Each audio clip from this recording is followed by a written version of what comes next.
ओम नमो भगवते वासुदेवाय। श्रीमद् भागवत महापुराण के द्वितीय खंड के 10वें स्कंद का 33 अध्याय 33वां अध्याय पढ़ रही हूँ। महारास। श्री सुखदेव जी कहते हैं, राजन, गोपियाँ भगवान की इस प्रकार प्रेम भरी सुमधुर वाणी सुनकर जो कुछ विरह जन्य ताप शेष था उससे विमुक्त हो गईं और सौंदर्या माधुर्या निधि प्राण प्यारे के अंग संग से सफल मनोरथ हो गईं। भगवान श्री कृष्ण की प्रेयसी और सेविका गोपियाँ एक दूसरे की बाह में बाह डाले खड़ी थीं। उन स्त्री रत्नों के साथ जमुना जी के पुलिन पर भगवान ने अपनी रसमयी रास क्रीड़ा प्रारंभ की। संपूर्ण योगों के स्वामी भगवान श्री कृष्ण दो गोपियों के बीच में प्रकट हो गए और उनके गले में अपना हाथ डाल दिया। इस प्रकार एक गोपी और एक श्री कृष्ण यही क्रम था। सभी गोपियां ऐसा अनुभव करती थीं कि हमारे प्यारे तो हमारे ही पास हैं। इस प्रकार सहस्र गोपियों से शोभेमान भगवान श्री कृष्ण का दिव्य रासोत्सव प्रारंभ हुआ।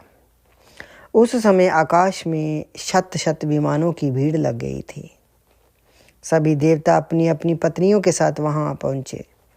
रास उत्सव के दर्शन की लालसा से, उत्सुकता से उनका मन उनके वश में न था। स्वर्ग की दिव्य धुंधुमियां अपने आप बज उठी। स्वर्गीय पुष्पों की वर्षा होने लगी। गंधर्वगण अपनी अपनी पत्नियों के साथ भगवान के निर्मल यश का गान करने लगे। रास मंडल में सभी गोपियां अपने प्रियतम श्याम सुंदर के साथ नृत्य करने लगी। उनकी कलाइयों के कंगन, पैरों के पाजेब और करधनी के छोटे छोटे घुंघरू एक साथ बज उठे। असंख्य गोपियां थीं, इसलिए ये मधुर ध्वनि भी बड़े ही जोर की हो रही थी। जमुना जी की रमण रेती पर ब्रज सुंदरियों के बीच में भगवान श्री कृष्ण की बड़ी अनोखी शोभा हुई। ऐसा जान पड़ता था मानो अगिनत पीली पीली दमकती हुई स्वर्ण मणियों के बीच में ज्योतिर्मयी नीलमणि चमक रही हो। नृत्य के समय गोपियां तरह तरह से ठुमक ठुमक कर अपने पांव कभी आगे बढ़ाती और कभी पीछे हटा लेती।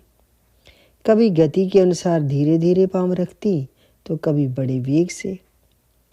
कभी चाक की तरह घूम जाती, कभी अपने हाथ उठाकर भाव बताती तो कभी विभिन्न प्रकार से उन्हें चमकाती। कभी बड़े कलापूर्ण ढंग से मुस्कुराती तो कभी भौहें मटकाती।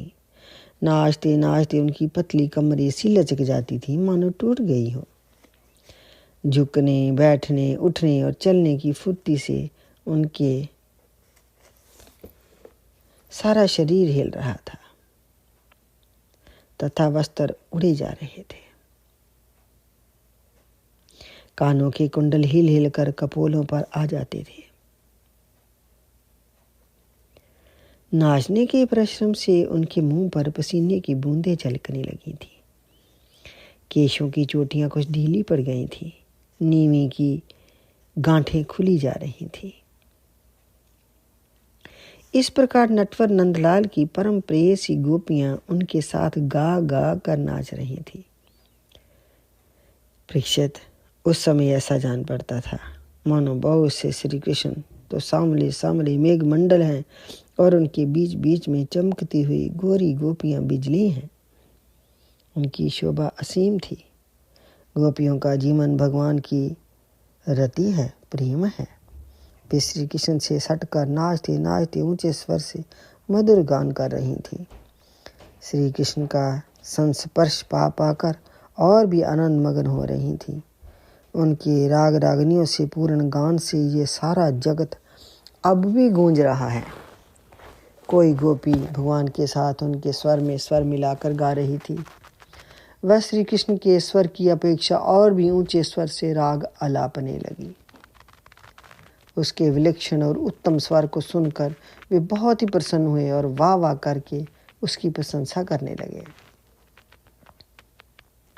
उसी राग को एक दूसरी सखी ने ध्रुपद में गाया। उसका भी भगवान ने बहुत सम्मान किया।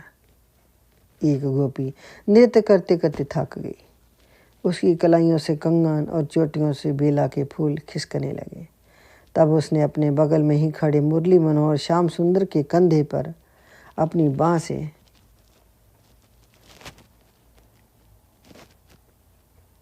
कस कर पकड़ लिया। तब उसने अपने बगल में ही खड़े मुरली मनोहर श्याम सुंदर के कंधे को अपनी बाँह से कस कर पकड़ लिया। भगवान श्री कृष्ण ने अपना एक हाथ दूसरी गोपी के कंधे पर रख रखा था। वह स्वभाव से तो कमल के समान सुगंध से युक्त था ही, उस पर बड़ा सुगंधित चंदन का लेप भी था। उसकी सुगंध से वे गोपी पुलकित हो गई। उसका रोम रोम खिल उठा। उसने झट से उसे चूम लिया। एक गोपी नृत्य कर रही थी। नाचने के कारण उसके कुंडल हिल रहे थे। उनकी छटा से उसके कपोल और भी चमक रहे थे।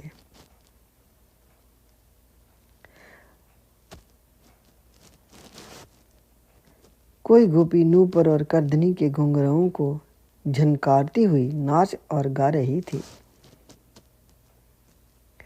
वे जब बहुत थक गईं, तब उसने अपने बगल में ही खड़े श्याम सुंदर के शीतल कर कमल को अपने दोनों हाथों में रख लिया। परीक्षित, गोपियों का सौभाग्य लक्ष्मी जी से भी बढ़कर था। लक्ष्मी जी के परम प्रियतम एकांत वल्लभ भगवान श्री कृष्ण को अपने परम प्रियतम के रूप में पाकर गोपियां गान करती हुई उनके साथ विहार करने लगीं। भगवान श्री कृष्ण ने उनके गलों को अपने भुज पाश में बांध रखा था। उस समय गोपियों के बड़ी अपूर्व शोभामान थे।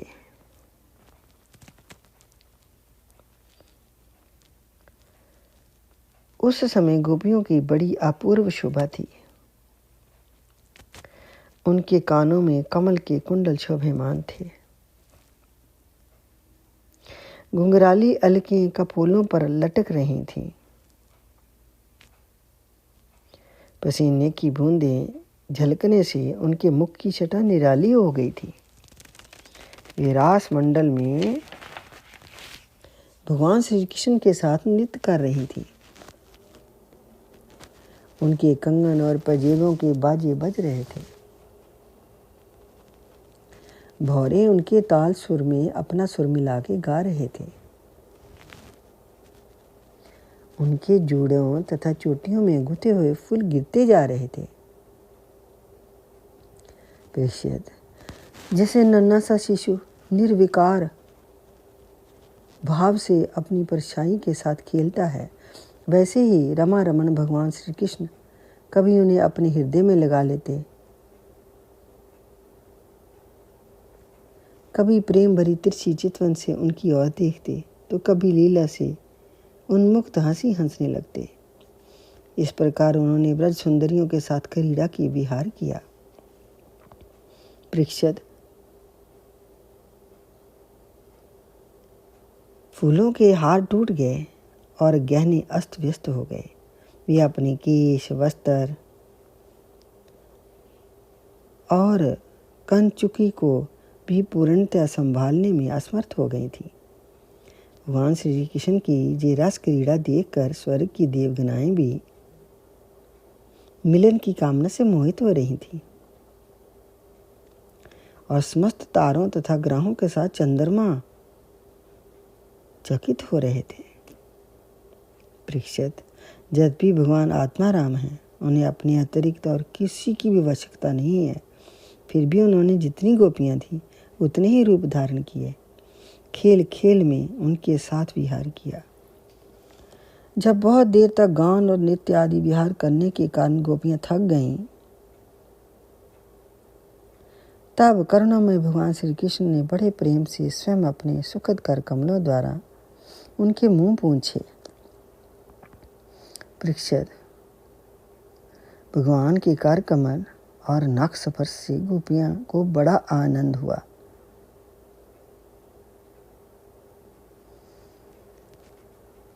उन्होंने अपने उन कपोलों के सौंदर्य से, जिन पर सोने के कुंडल झिलमिल करते थे और घुंघराली अलकी लटक रही थीं,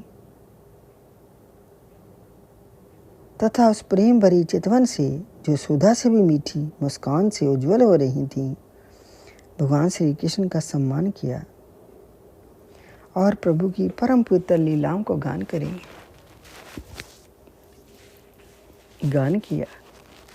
इसके बाद जैसे थका हुआ गजराज किनारों को तोड़ता हुआ हथनियों के जाल में घुस जाता है, वैसे ही लोक और वेद की मर्यादा का अतिक्रमण करने वाले भगवान ने अपनी थकान दूर करने के लिए गोपियों के साथ जल क्रीड़ा के उद्देश्य से जमुना के जल में प्रवेश किया।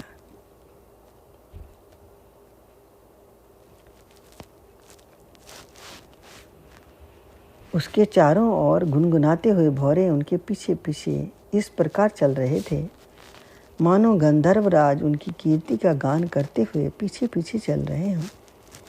परीक्षित, जमुना जल में गोपियों ने प्रेम भरी चितवन से भगवान की ओर देख कर हंस हंस कर उन पर इधर उधर के जल की खूब बुछारें डाली। जल उलीच उलीच कर उन्हें नहलाया। विमानों पर चढ़े हुए देवता पुष्पों की वर्षा करने लगे और उनकी स्तुति करने लगे।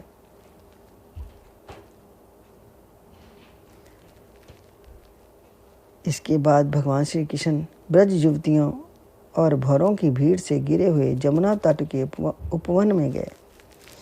वे बड़ा रमणीय था। उसके चारों ओर जल और स्थल में बड़ी सुंदर सुगंध वाले फूल खिले हुए थे। उनकी सुवास लेकर मंद मंद बाजू चल रही थी।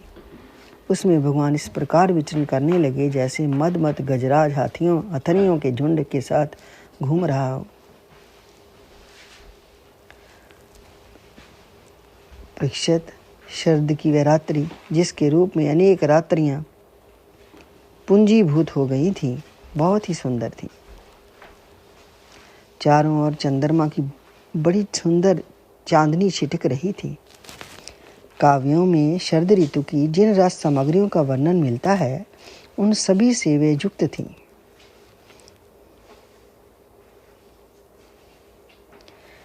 उसमें भगवान श्री कृष्ण ने अपनी प्रियसी गोपियों के साथ जमुना जी और उनके उपवन में विहार किया। ये बात स्मरण रखनी चाहिए कि भगवान सत्य संकल्प हैं। ये सब उनके चिन्ह में संकल्प की चिन्हमयी लीला है और उन्होंने इस लीला में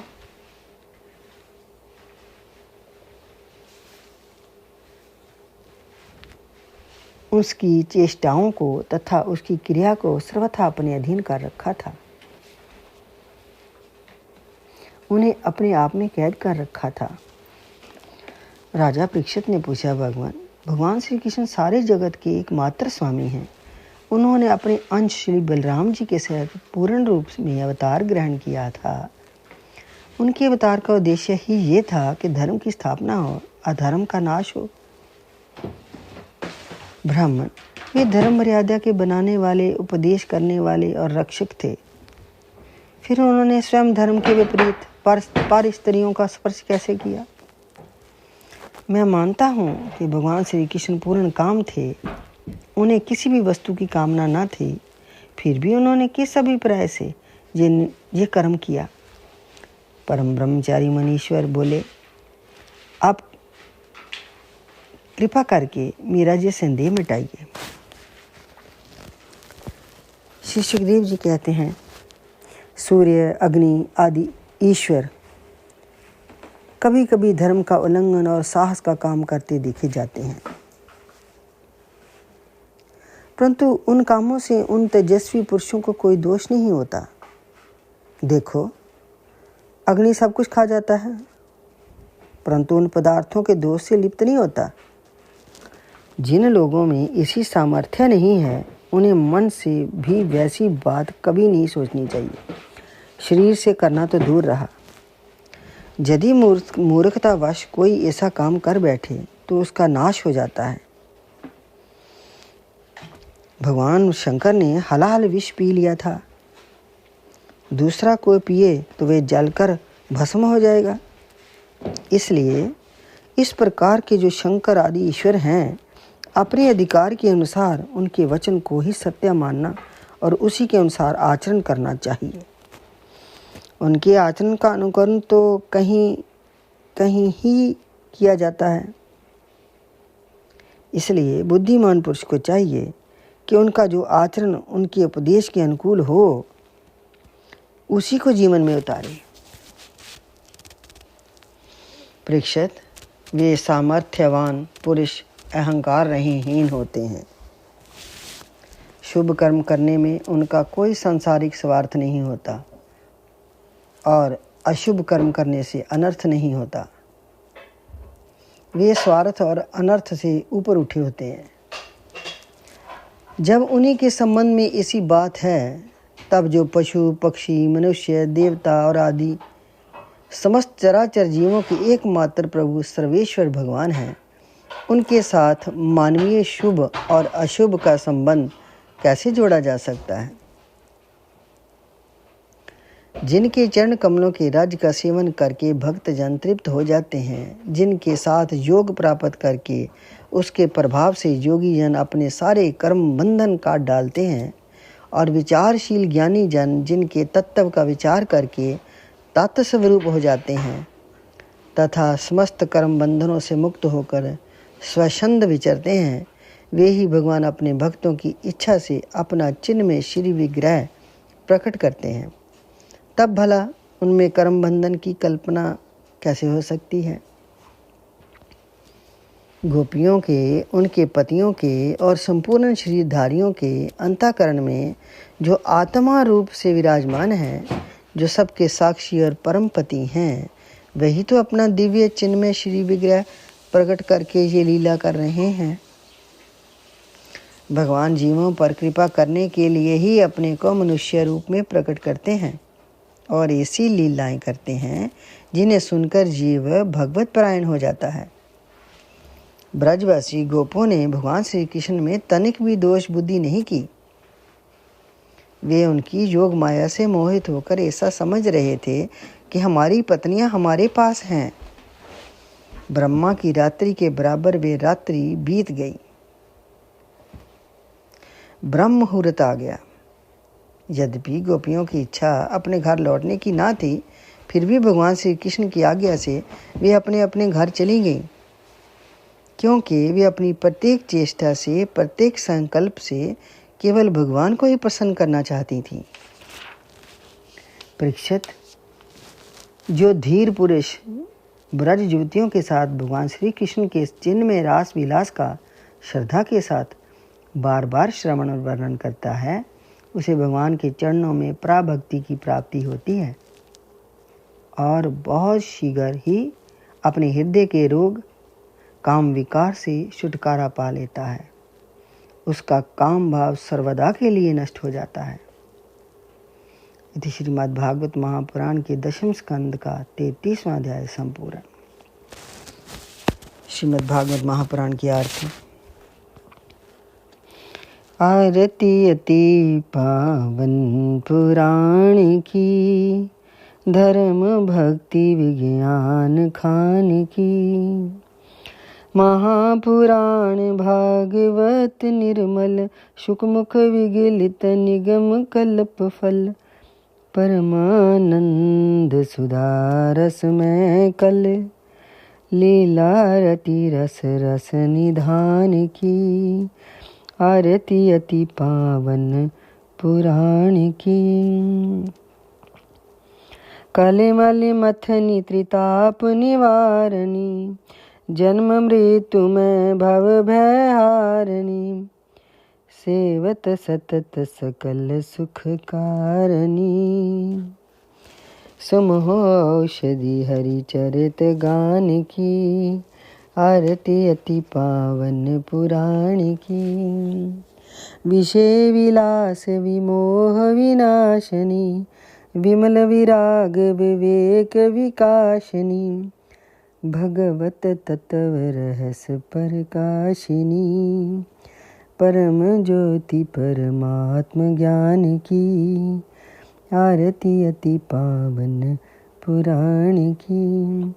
परमहंस मुनि मन उल्लासिनी, रस हृदय रस रास विलासिनी, भुक्ति मुक्ति रति प्रेम सुदासिनी, कथा किंचन प्रिय सुजान की, आरती अति पावन पुराण की, धर्म भक्ति विज्ञान खान की।